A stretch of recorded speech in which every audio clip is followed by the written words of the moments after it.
we keep it open. Obviously, David wants to buy the business, he's made an offer.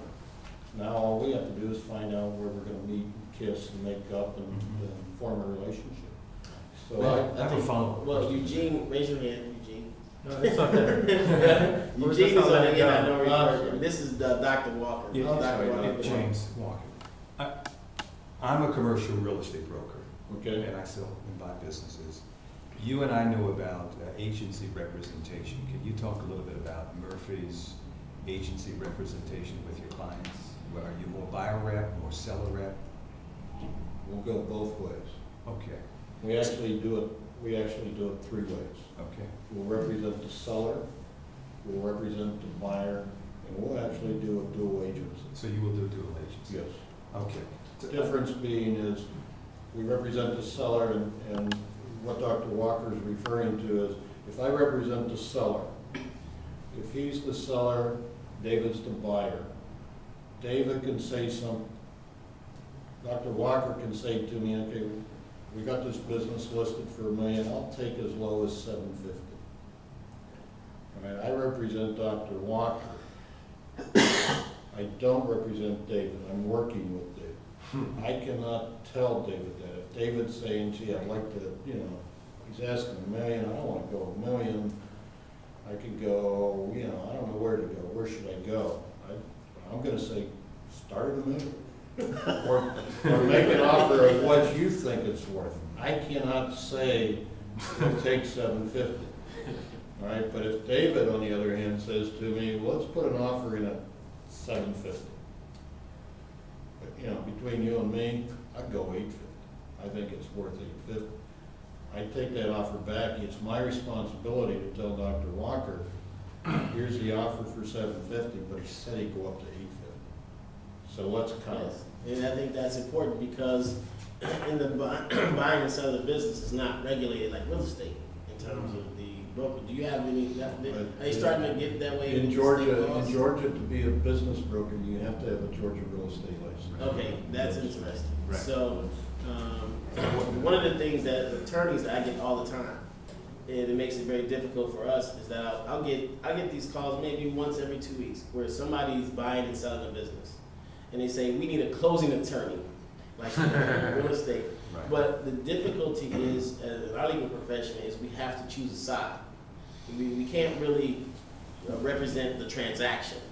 Okay, so oftentimes if they have everything structured and they just want me to create the document, I'll just shoot it out. But if they get into heated negotiations between one another, the conflict is you can't represent two people in a conflicting scenario. So you have to usually represent the buyer or the seller, and you have to let your representation get known. So if someone starts getting into a heated discussion, I'll then have to choose a side. Say, okay, I represent this person who called me, whether the buyer or seller called me. But in terms of the transaction, again, when they try to do it themselves, it makes it difficult. Now, Art has already lined everything up, and it's truly just documenting the deal that they've done that obviously makes things easier for me because I can then represent the business and then do the documents. But if they start having fights, I have to choose a side. And if I want to make a comment about that, because with real estate, typically the closing attorney represents the lender. Right. Even if the buyer is choosing the attorney, a lot of buyers don't know that. Typically the closing attorney is representing the interest of the mortgage company. But in cases where they may not be representing, you just put it in a contract so that it's full disclosure. So that everybody knows up front that this attorney works for him, he doesn't work for me. But I had another question though, if I can ask. Yeah.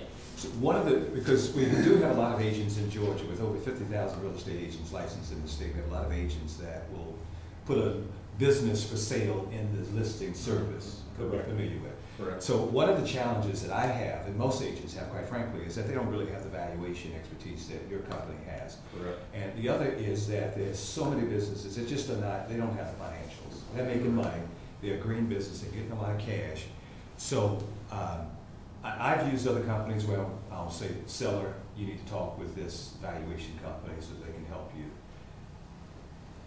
value your business. So my question is how much do you get involved in that? I heard you say earlier that you try not to You know, do you have like qualification criteria for your businesses, that if they don't have the tax returns, they don't have X, Y, Z, you don't deal with them, or do you work Yeah. with some that may not have those things in place? We try to take, from a representing the seller standpoint and also representing the buyer, we only want to deal with people that are really serious, okay?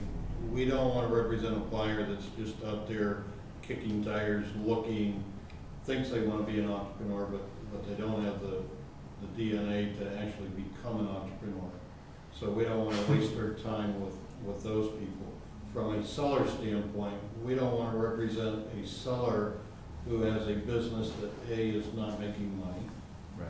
B, doesn't have the financial records, C, that we think is a scam or some kind of a fly-by-night business. So we try to really screen the seller as well as the buyers, make sure they're serious about selling their business. You know, the typical thing is that everything's for sale. Mhm. You know, for the right price, I'll sell. You know, well, those aren't the sellers that we want, because basically they're just gonna waste their time. So can you help us